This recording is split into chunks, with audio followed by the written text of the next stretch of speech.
Assalamualaikum to my all listeners, to my all viewers।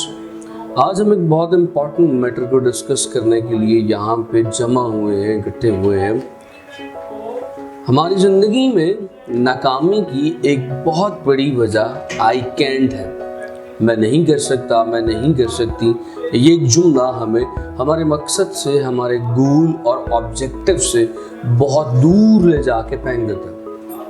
अगर हम अपनी ज़िंदगी में से इस एक जुमले को एलिमिनेट कर दें तो यकीन करें, ना सिर्फ हम कामयाब हो सकते हैं बल्कि हम टॉप पे आ सकते हैं, हम बेस्ट बन सकते हैं। आसान हालात में तो शायद कोई भी जीत जाए, लेकिन असल चैंपियन वही कंसिडर किया जाता है जो मुश्किल हालात में से निकल के टॉप पे आता है। अगर आप अकेले रेस में भागेंगे तो शायद आप ही फर्स्ट आएं, मगर असल मज़ा तब है कि जब आप बहुत टफ कंपटीशन में से निकल के सामने आते हैं। तो आज मैं जो आपको कहानी सुनाने जा रहा हूँ वो भी कैसे ही कंपटीशन की है।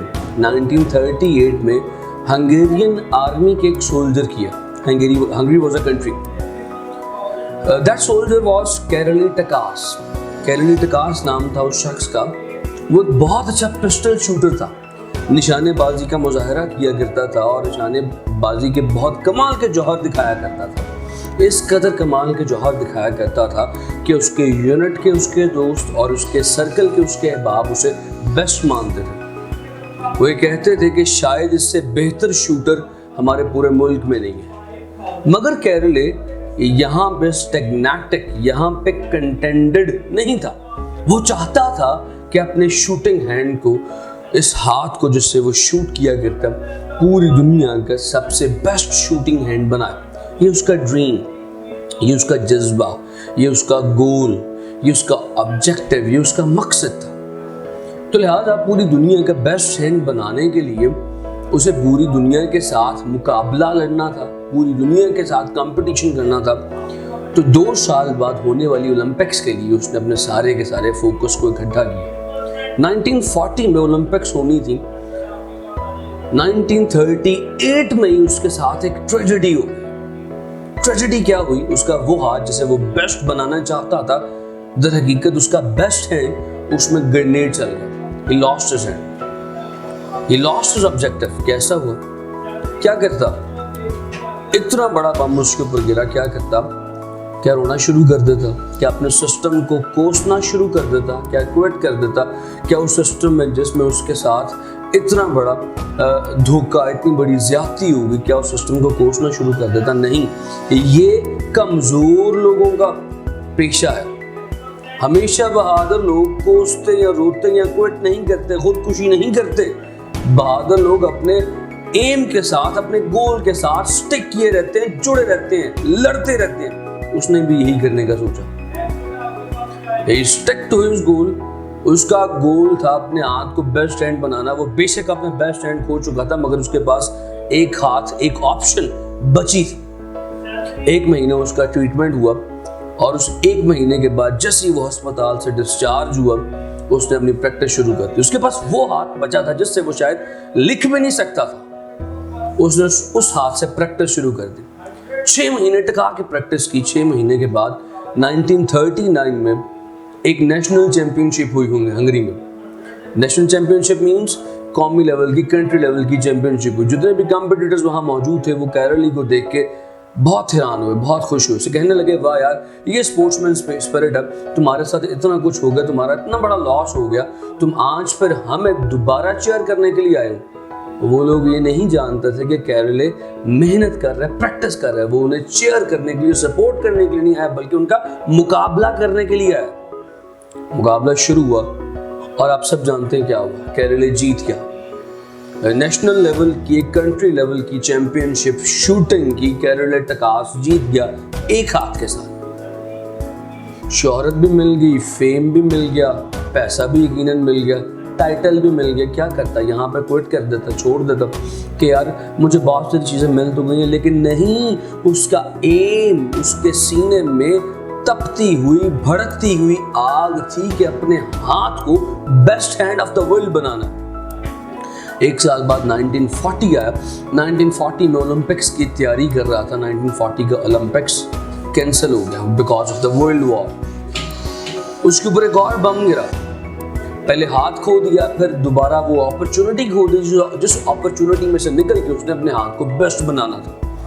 1940 का ओलंपिक्स कैंसिल, 4 साल मजीद मेहनत की। 1944 में लड़ूंगा, 1944 में बेस्ट बनूंगा।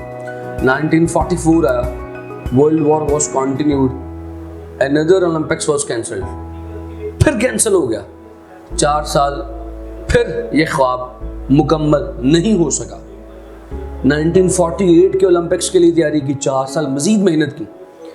1938 में ही वॉज 28 ईयर्स ओल्ड, उसका जज्बा, उसका जुनून, उसका खून जवान था। 1948 में 10 साल बाद ही वॉज 38 ईयर्स ओल्ड। शायद उसका जज्बा, उसका जुनून, उसका वलवला मांद पड़ जाता, फेड हो जाता, वो बुढ़ा हो जाता। याद रखिएगा, ये जो जज्बे की आग है, ये ना तो बुरी होती है, ना ये बुढ़ा होने देती है। So in 1948, when he was 30 years old, after the 10 years of his struggle, Olympics हुई। दुनिया के बेस्ट शूटर मौजूद थे जो बेस्ट हैंड के साथ फाइट कर रहे थे, मगर ये अपनी सिर्फ एक ही ऑप्शन, एक ही वाहिद हाथ के साथ लड़ रहा था। Finally he won. 1948 में 10 साल के बाद उसे जीत मिली, उसे उसके मकसद में कामयाबी मिली। 10 साल की तवील मेहनत के बाद he won the Olympics. He finally made his hand the best hand of the world. मगर वो यहाँ पे फिर नहीं रुका। 4 साल बाद 1952 में एक और ओलंपिक्स हुई, वो दोबारा गया, दोबारा पार्टिसिपेट किया, दोबारा जीता। So he was the first person who made the world record to win 2 Olympics consecutively with his only hand. उसने एक वर्ल्ड रिकॉर्ड बना दिया कि 2 बार ओलंपिक्स में पार्टिसिपेट किया और इकट्ठे 2 बार कंसेक्यूटिवली गोल्ड मेडल जीता अपने एक हाथ के साथ। This is the power of desire, this is the power of dream. ये ख्वाब की, ये ड्रीम की पावर।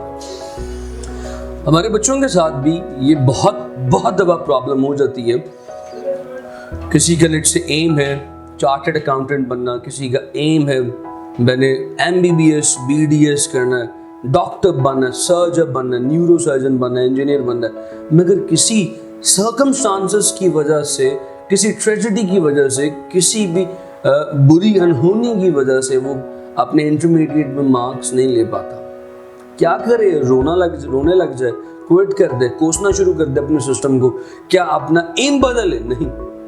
यही तो पहचान है विनर्स की कि वो क्विट नहीं करते, वो अपनी लूज होने वाली अपॉर्चुनिटी को अपनी आखिरी अपॉर्चुनिटी नहीं समझते, आखिरी ऑप्शन नहीं समझते। they win for the best future। अपने आप को कभी भी बेबस मत समझे, अपने आप को कभी भी क्विट करने की स्टेज पे ना लेके। याद रखिएगा, मेरे जुमले को याद रखिएगा, जो लोग क्विट कर देते हैं ना, जो लोग लूजर्स होते हैं, उनके पास list of complaints, list of problems होती है क्विट करने के लिए। मगर जो लोग विनर्स होते हैं, जो लोग आगे बढ़ने वाले होते हैं, उनके पास भी शायद लिस्ट हो लूज करने की, छोड़ने की, मगर उनके पास सिर्फ एक रीजन होता है अपने गोल के साथ जुड़े रहने का। So winners they only have one solid reason to patch up, to join with their goal।